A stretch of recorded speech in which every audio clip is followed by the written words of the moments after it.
توی این ویدیو میخوام خیلی خلاصه براتون از مهمترین مسیرهای مهاجرتی جدید کانادا صحبت کنم که اخیراً توسط اداره مهاجرت اعلام شد. با من همراه باشید.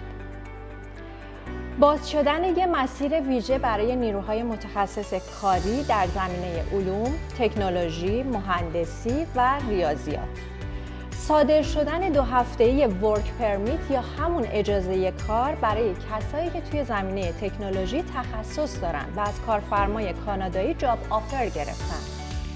افزایش ظرفیت پرونده‌های مهاجرتی استارتاپ از 1000 پرونده در سال به 3500 تا و صدور اجازه کار 3 ساله برای متقاضیان و خانواده‌هاشون.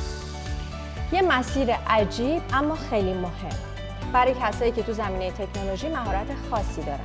اداره مهاجرت اعلام کرد این افراد چه جاب آفر داشته باشن چه نداشته باشن برای کار کردن میتونن به کانادا بیان. و در نهایت ویزای دیجیتال نومد یا همون ویزای دورکاریه که شامل افرادی میشه که از طریق دورکاری میتونن برای کارفرماشون کار کنن.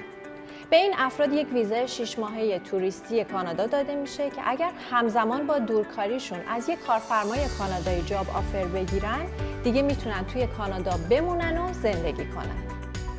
حالا باید دید این مسیرها چقدر ظرفیت دارن و چه شرایطی برای هر کدومشون در نظر گرفته شده. به محض اعلام جزئیات شما رو در جریان میذارم.